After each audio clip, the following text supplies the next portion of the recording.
and welcome to my channel. I'm Julia Calda and this episode is a very special one because something amazing happened. What happens when you're invited to speak at the biggest LGBTQ plus career fair in Europe?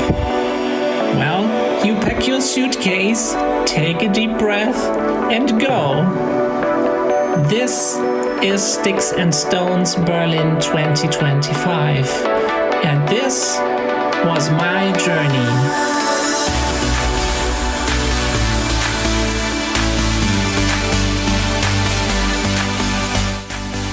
The energy at the Berlin arena was incredible. We had talents everywhere, empowerment in every corner, and I was so honored to be part of it. I was invited to speak on the Pride Champion stage about agility, change, and my personal mountain, my transition. Here's what I had to say.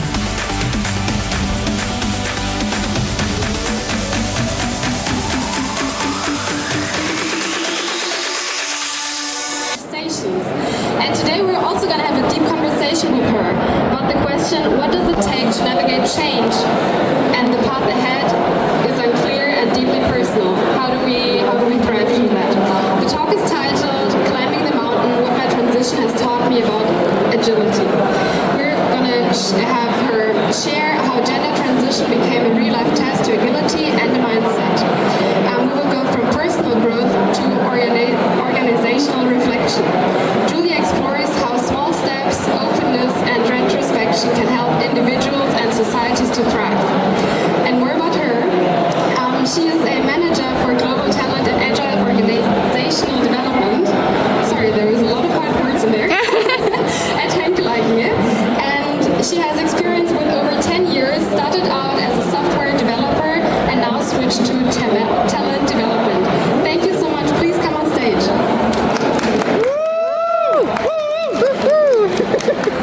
Stage is yours. Thank you very much. Good to have you all here. So can I have my slides? And where's the clicker? Awesome. Thank you very much.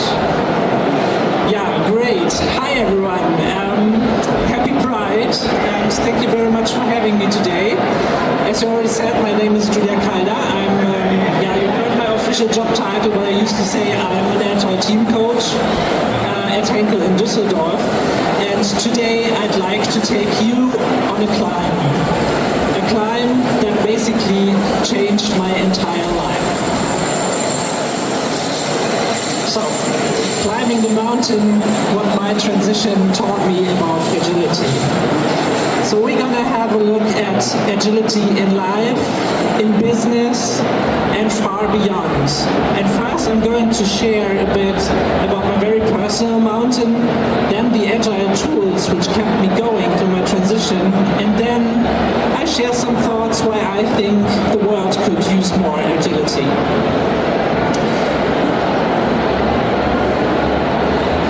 So, let's start our journey. Imagine standing at the foot of this mountain. Enormous, cold, and terrifying.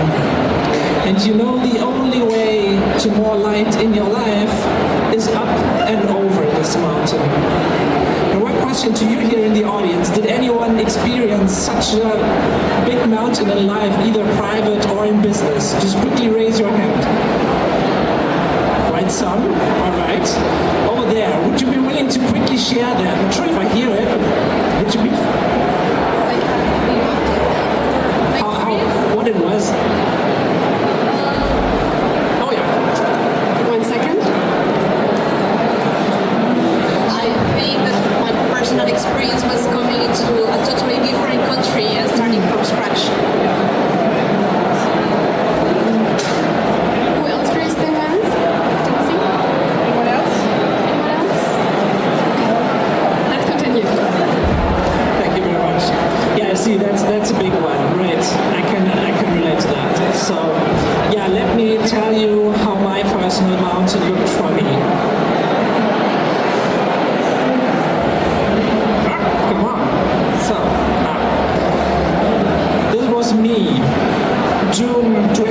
20. And obviously I was having a hard time. I was sitting in my living room, listening to art rock music, repeating the same Spotify playlist again and again. And I was depressed. It was the time of COVID lockdown, and I was dealing with some serious burnout symptoms. And at that time, my doctor said to me, you first go to sick leave, and then you change something in your life. And basically, I thought this darkness, this depression in me was from work. And so I went home, and after a period of paralysis and recovery, I started to understand my situation and act. And at that time, I thought it might be a good way to change my job, so I applied. But that was not it, and so I failed. But what I felt during that time was a heavy weight, oppressive weight on my shoulders, which I realized I carried around with me my entire life. It was a well-known feeling, but still unnamed, a companion for life, so to say. And during that time, I was reading through my news feed, and I came across an article about transgender. And suddenly, it hit me. And I asked myself, did this darkness, which I felt my entire life, have something to do with this article about me being transgender? I mean, I always wanted to be a girl since I was a little kid, but I was ashamed of that, and I was hiding it from the world and ultimately also from myself. But reading that article back at that time was like a spark in my mind. It was like taking the red pill. There was no way back. There was just one truth, a fundamental and groundbreaking truth, actually, that I am a transgender woman. So being transgender means for me that my gender identity does not conform with the gender which was assigned to me at birth. And the transition I went through was an alignment of my inner truth with my body and my social life. That could actually include like medical treatment, social and legal changes. So once I realized that, a billion thoughts and feelings overwhelmed me. And I asked myself, how would my life look like if I followed this path up to that mountain? I felt ashamed because I asked myself, how would people react if I told them what I feel? And at the same time, I felt relief because I finally had a label. I knew what I felt my entire life. And that brought me to fear of losing my job, to losing my flat, my loved ones, like everything I was working in for my life, in my entire life. But last but not least, there was also endless hope to finally live the life I always wanted to live. So that was basically my big mountain, and now it wasn't weighing on my shoulders anymore, but it was standing right in front of me, still enormous and cold and terrifying, and I had no idea how to deal with that situation. But at least I had a vision. And faced with this kind of climb in my life, I turned to tools which I knew from my job back in the days. So Agility's foundational principles. You can actually imagine, if you don't know about Agility, you can imagine it like a hiking app. So you always see the summit of the mountain, and you have this app on your phone, and it guides the way. And only if the trail is blocked, it will recalculate your route and guide you to the top finally. And so the Agile principles helped me to define my personal vision, the big goal I wanted to achieve with my transition. And it helped me creating my backlog, so my long list of doable steps in manageable size, which I needed to do to reach my goal. And in the end, the process of inspection and adaptation helped helped me to reflect and see where do I stand today and what do I need to do tomorrow. So my day job as a Scrum Master and Project Manager back in the days had told me that this trial can actually rescue failing projects. And in those darkest times of my life, I just figured maybe the same applies to life. So that small steps beat paralysis. And so I did what I could do best. I treated my personal transition as an agile project. And the first step I did was tell a trusted friend. And for the next iteration, for the next sprint, so to say, I defined to find someone supporting me psychologically. And every evening I was sitting down and asking myself, what worked well today? What made me feel comfortable? What do I need today? What didn't go so well? And what will I maybe dare tomorrow? Maybe another coming out or something. And so with these small steps, it helped me going onto the top of this mountain. Let's zoom in a little bit to the agile tools which kept me going on my journey. I already told you about the vision, and I took some notes on my notepad, writing down my personal vision, which was live openly as the woman I am. And even if life or my fear was blurring my view, this vision kept me going because I knew what I wanted.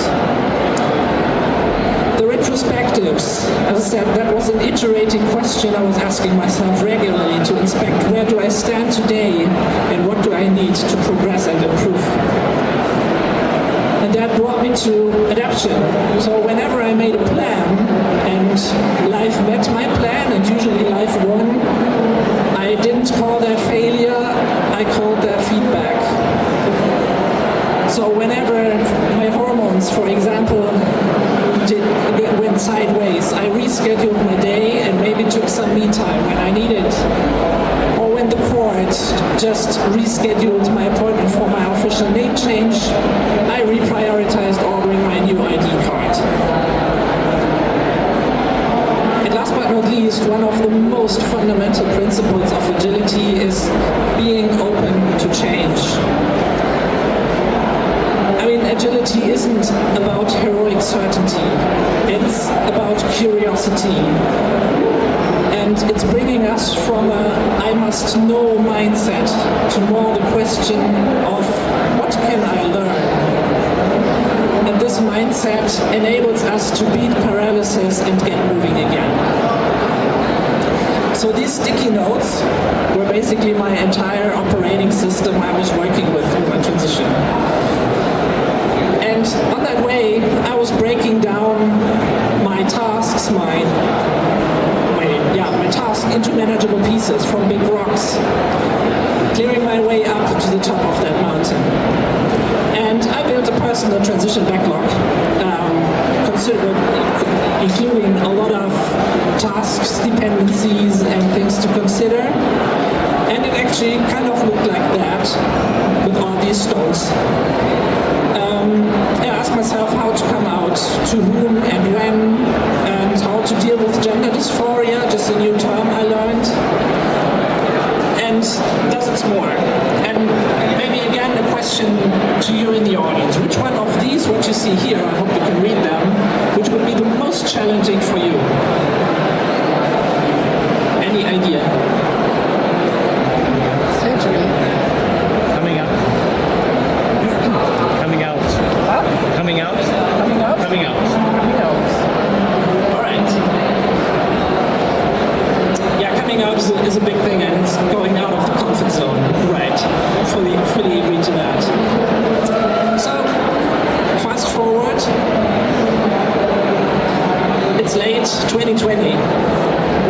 So my personal backlog started to shrink in certain areas, but also started to pile up in others. So my hormone therapy started, and my name change was officially filed, and I thought it might be a good idea to change my name at my workplace. And that experience became an example for how agility helped me on that. First,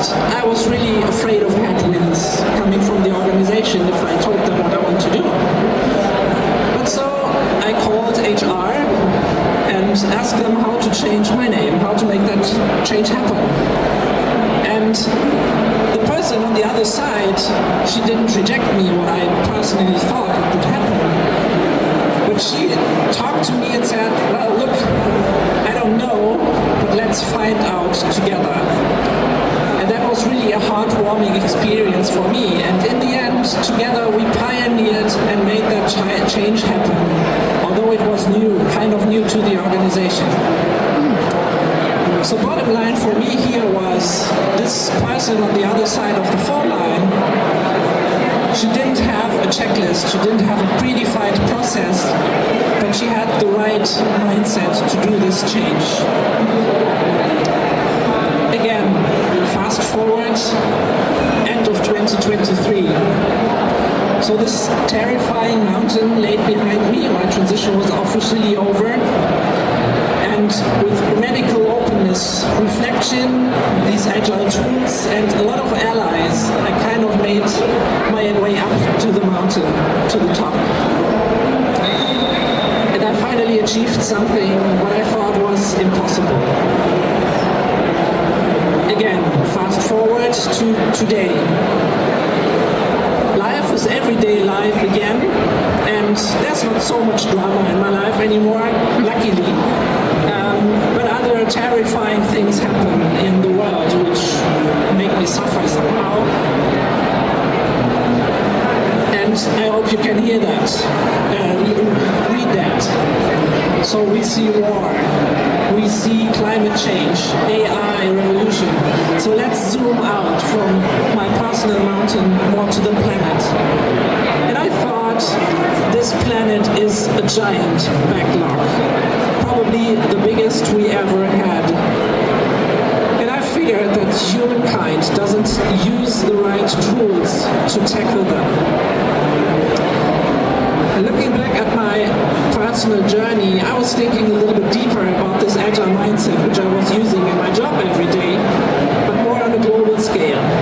And I asked myself, what if we would be getting away from predictive planning, a perfect plan which gives us a false sense of security, to a more adaptive approach, to a more let's learn as we go approach.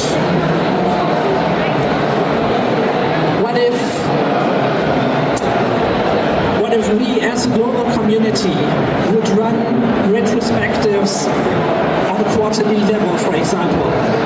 Imagine us here sitting around at this campfire and asking us 3 retrospective questions. So looking back at the last quarter, what worked, what didn't, and what do we want to do differently from now on? Maybe you give me a quick hand sign. Who of this audience is already using retrospectives, privately or in job? Quite some. Great. I can really recommend it. It's a mighty tool. And now imagine the impact of this commitment on a global scale for a better future. I mean, call me a dreamer, but maybe this giant backlog would become a little less terrifying using agile methodologies. Call me an idealist, but maybe we can break this big backlog into smaller, manageable pieces if we would break down, if we use agile methodologies and climb that mountain together.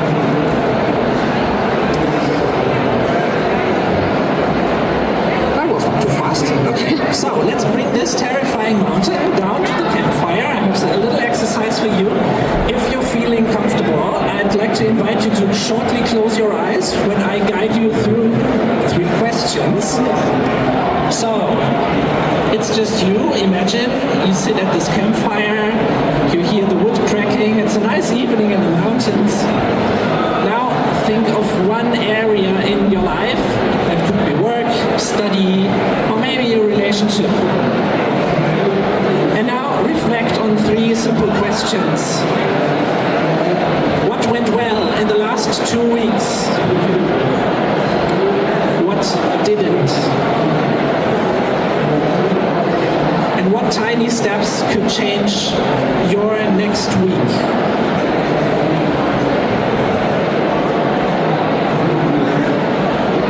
All right, I see some people nodding. You can gently open your eyes again. Thank you very much for participating in that.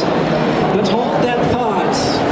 you recently had, because this thought is your foothold. And as you might have seen, it doesn't require a sophisticated 5-year plan. It just requires one conscious next step to keep things moving.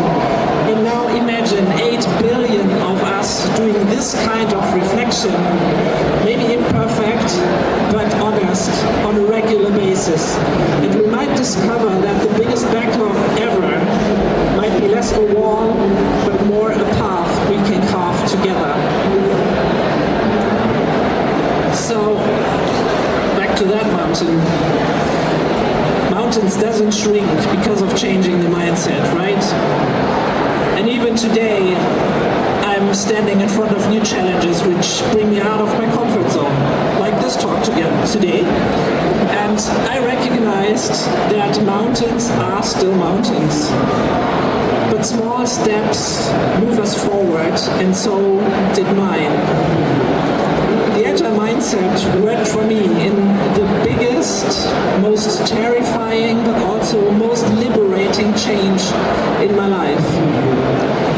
So maybe it works for others too. So for me, agility is not the goal, agility is the way. So what's your next step? Thank you very much.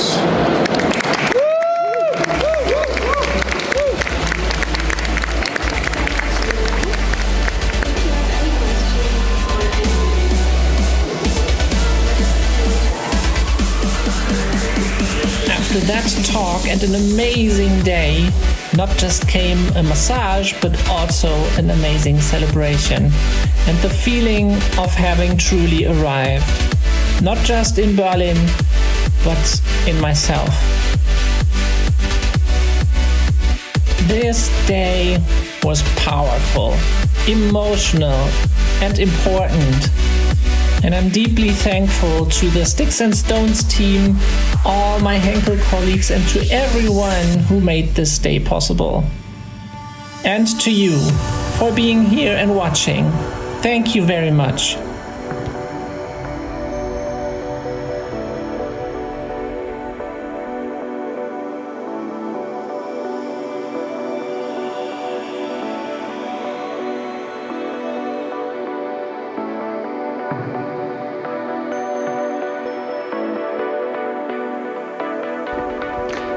So, what are your thoughts on what I shared in my talk?